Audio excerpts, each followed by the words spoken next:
എല്ലാവർക്കും നമസ്കാരം. സലാർ എന്ന സിനിമ കണ്ടു. സിനിമ കാണാൻ ഇനിയും പോകാനിരിക്കുന്നവരോട് പറയാനുള്ള രണ്ട് പ്രധാനപ്പെട്ട കാര്യങ്ങളുണ്ട്. ഒന്നാമത്തെ കാര്യം അതൊരു ചോദ്യമാണ്. എന്ന് വെച്ച് കഴിഞ്ഞാൽ നിങ്ങൾ എന്ത് പ്രതീക്ഷിച്ചാണ് സലാറിന് പോകുന്നത്? KGF 1ഉം 2ഉം ഒക്കെ കണ്ടിട്ട് അതേപോലെ ഒരു പടം പ്രതീക്ഷിച്ചാണ് നിങ്ങൾ പോകുന്നത്. അങ്ങനെ പോവുകയാണെങ്കിൽ നിങ്ങൾക്ക് നിരാശ വരാനുള്ള സാധ്യതയുണ്ട്. ഒരു പൃഥ്വിരാജ് പ്രഭാസ് പടം എന്ന രീതിയിൽ നിങ്ങൾ പ്രതീക്ഷിക്കുകയാണെങ്കിൽ വലിയ തിരക്കില്ലാതൊക്കെ നിങ്ങൾക്ക് കണ്ടിട്ട് വരാം. അതിനൊരു കാരണമുണ്ട്, അത് നമുക്ക് വഴിയേ പറയാം. രണ്ടാമത്തെ ഒരു കാര്യം എന്ന് പറയുന്നത് നിങ്ങൾ എടുക്കേണ്ട ഒരു തീരുമാനമാണ്. അതായത് ഈ ഒരു സിനിമ നിങ്ങൾ തമിഴിൽ കാണാൻ വേണ്ടി ശ്രമിക്കുക. മലയാളത്തിൽ കണ്ടാൽ അതിൻ്റെതായുള്ള പ്രശ്നങ്ങളുണ്ട്. അത് നമുക്ക് വഴിയേ പറയാം. കാണാം സലാറിൻ്റെ review. Powerful people comes from powerful places. വേട്ടക്കാരെ വേട്ടയാടുന്ന മഹാവേട്ടക്കാരനെത്തി. പ്രപഞ്ചത്തിൽ അമ്മയേക്കാൾ വലിയ പോരാളി മറ്റാരുമില്ല. ഇങ്ങനെയുള്ള ഡയലോഗുകൾ നിറഞ്ഞ KGF 1ഉം 2ഉം കണ്ടതിന് ശേഷമാണ് നമ്മൾ സലാറിന് വേണ്ടി പോയിരിക്കുന്നത്. സലാറിൽ നമ്മൾ ഇതൊക്കെ തന്നെ പ്രതീക്ഷയാണ് പോകുന്നതെങ്കിൽ നമുക്ക് ഇതിൻ്റെയൊക്കെ കുറച്ചെങ്കിലുമൊക്കെ കിട്ടുമെന്ന് നിങ്ങൾ വിചാരിക്കുന്നുണ്ടെങ്കിൽ ഡയലോഗുകളിലൂടെ നമുക്ക് ഒന്നും തന്നെ കിട്ടാൻ പോകുന്നില്ല. അത് നിങ്ങളടുത്ത് ആദ്യം തന്നെ തുറന്നു പറയുകയാണ്. ഇത് ഡയലോഗുകൾ നിരത്തി നമ്മളെ കോരിത്തെരിപ്പിക്കുന്ന ഒരു സിനിമയല്ല, മറിച്ച് ആക്ഷൻ കാണിച്ച് നമ്മളെ പിടിച്ചിരുത്താൻ വേണ്ടി ശ്രമിക്കുന്ന ഒരു സിനിമയാണ്. ഈ സിനിമയ്ക്ക് യോജിച്ച ഒരാളാണോ പ്രഭാസ്, അല്ലെങ്കിൽ ദേവ എന്ന ക്യാരക്ടർ ചെയ്യാൻ അത്രയ്ക്കും യോഗ്യനായിരുന്നോ പ്രഭാസ് എന്നൊക്കെ ചോദിക്കുവാണെങ്കിൽ ഒരു 6-6 അടി പൊക്കവും അത്യാവശ്യം വണ്ണവും മസിലും ഒക്കെ നിന്ന് നല്ല രീതിയിലുള്ളൊരു സ്ക്രീൻ പ്രസൻസ് ഉണ്ടാക്കാൻ പ്രഭാസിന് കഴിഞ്ഞിട്ടുണ്ട്. പ്രഭാസിൻ്റെ സ്റ്റണ്ട് രംഗങ്ങളൊക്കെ നമുക്ക് അത്യാവശ്യം കണ്ടിരിക്കാൻ പറ്റുന്ന രീതിയിൽ തന്നെ അവർ ഉണ്ടാക്കി വെച്ചിട്ടുണ്ട്. ആൻഡ് പ്രഭാസിൻ്റെ ആ ഒരു ആനിമൽ വെളിയിൽ വരുന്ന ആ ഒരു രംഗമൊക്കെ ഗംഭീരമായിട്ട് തന്നെ വന്നിട്ടുണ്ട്. പറക്കുവാണ് ആളുകൾ, പക്ഷേ നമുക്ക് ഓക്കെയാണ്. നമ്മൾ മലയാള സിനിമകളിൽ ഇങ്ങനെ പറക്കുന്ന കാണുമ്പോൾ, റബ്ബർ ബാൻഡൊക്കെ ഇട്ട് ഇങ്ങനെ പൊങ്ങുന്ന കാണുമ്പോൾ നമുക്ക് കുറേ അരോചകമാവും. പക്ഷേ ഈ സിനിമയിൽ നമുക്ക് കാണുമ്പോൾ ഓക്കെയാണ്. സിനിമയിലുടനീളം പ്രേക്ഷകരെ കൈയടി കൊടുക്കുന്നത് ഈ ആക്ഷൻ സീനുകൾക്ക് തന്നെയാണ്. അതിനിടയിലുണ്ടാകുന്ന ഡ്രമാറ്റിക് ആയിട്ടുള്ള സംഭവങ്ങൾ സിനിമയെ പിന്നോട്ട് തന്നെ വലിക്കുന്നുണ്ട്. ഇവർ കഥയുണ്ടാക്കാൻ വേണ്ടി ശ്രമിക്കുന്നുണ്ട്, ഇമോഷൻസ് ഒക്കെ കൈമാറാൻ വേണ്ടി ശ്രമിക്കുന്നുണ്ട്. പക്ഷേ അതിലൊക്കെ കുറേയധികം പരാജയപ്പെട്ടു എന്ന് തന്നെയാണ് പറയാനുള്ളത്.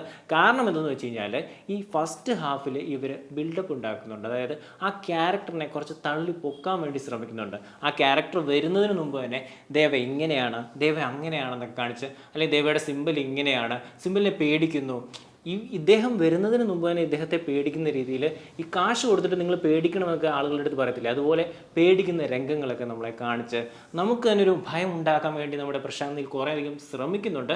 പക്ഷേ ഏറെക്കുറെ പുള്ളി പരാജയപ്പെട്ടു എന്ന് തന്നെയാണ് പറയാനുള്ളത്. പക്ഷേ പ്രശാന്ത് നീൽ എന്ന ഡയറക്ടർ ഉണ്ടാക്കുന്ന ഒരു ലോകമുണ്ട്, ആ ഒരു സെറ്റുണ്ട്, ഖാൻസാർ എന്ന് പറഞ്ഞ നഗരമുണ്ട്, അതിനിടയിലുള്ള ഗോത്ര വംശക്കാരുണ്ട്.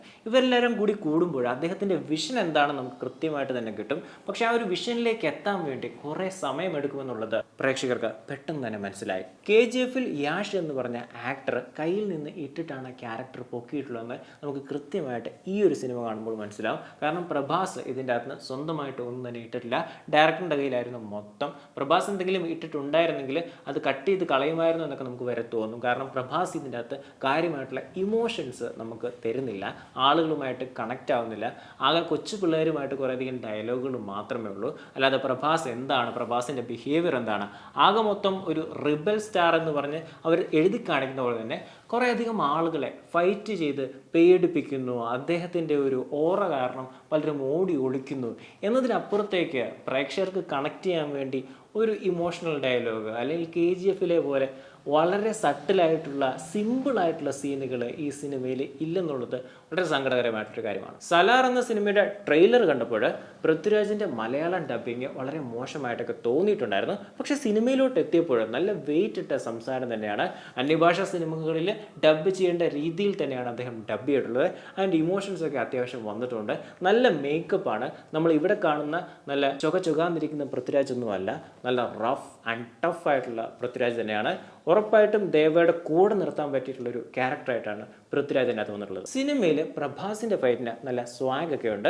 വളരെ സ്ലോയിലാണ് ഫൈറ്റ് പോകുന്നത്, പക്ഷേ നല്ല ഇമ്പാക്റ്റ് ഒക്കെ ഉണ്ട്. പക്ഷേ പൃഥ്വിരാജിൻ്റെ ഫൈറ്റ് നമ്മൾ നോക്കുകയാണെങ്കിൽ പ്രഭാസിനെ നമ്മളൊരു ആനയുമായിട്ട് കമ്പയർ ചെയ്ത് മൃഗങ്ങളെയൊക്കെ എടുത്തെറിയുന്നതൊക്കെ ആയിട്ട് നമ്മൾ വിചാരിക്കുകയാണെങ്കിൽ പൃഥ്വിരാജ് ഒരു പുലിയാണ്. അങ്ങ് അകത്ത് കയറി അറ്റാക്ക് ചെയ്യുകയാണ്, വെച്ചടി അടിയാണ്. എന്ന് വെച്ചാൽ ഭയങ്കര സ്പീഡിലാണ് ഫൈറ്റ്. പ്രഭാസ് സ്ലോ മോഷനിൽ പോകുമ്പോൾ പുള്ളി പറന്നടിക്കുകയാണ്. മലയാളം ഡബ്ഡ് വെർഷൻ്റെ കാര്യം പറയുവാണെങ്കിൽ പ്രഭാസിൻ്റെ അമ്മയെ അവതരിപ്പിച്ച പുള്ളിക്കാരെയും നമ്മുടെ മമ്മൂട്ടിയുടെ ബ്ലാക്ക് എന്ന സിനിമയിലുള്ള അഭിനേത്രി ഇതിൻ്റെ അകത്തുണ്ട്.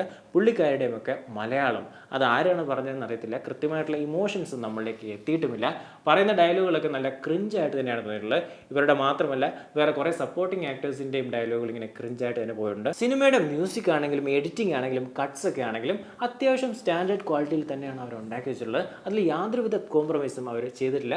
ടെക്നിക്കൽ വിഭാഗമൊക്കെ നല്ല ബ്രില്യൻ്റ് ആയിട്ട് തന്നെയാണ് ചെയ്തിട്ടുള്ളത്. 2 മണിക്കൂർ 55 മിനിറ്റുള്ള സലാർ എന്ന സിനിമയുടെ അവസാനത്തെ അരമണിക്കൂറാണ് ഏറ്റവും കൂടുതൽ എൻഗേജിങ് ആയിട്ട് തോന്നിയിട്ടുള്ളത്. ആ സമയങ്ങളിലുള്ള ഫൈറ്റ് സീക്വൻസുകളൊക്കെ ഗംഭീരമായിട്ട് തന്നെ വന്നിട്ടുണ്ട്. അതിൽ പൃഥ്വിരാജിന്റെ പ്രകടനം എടുത്ത് പറയേണ്ടത് തന്നെയാണ്.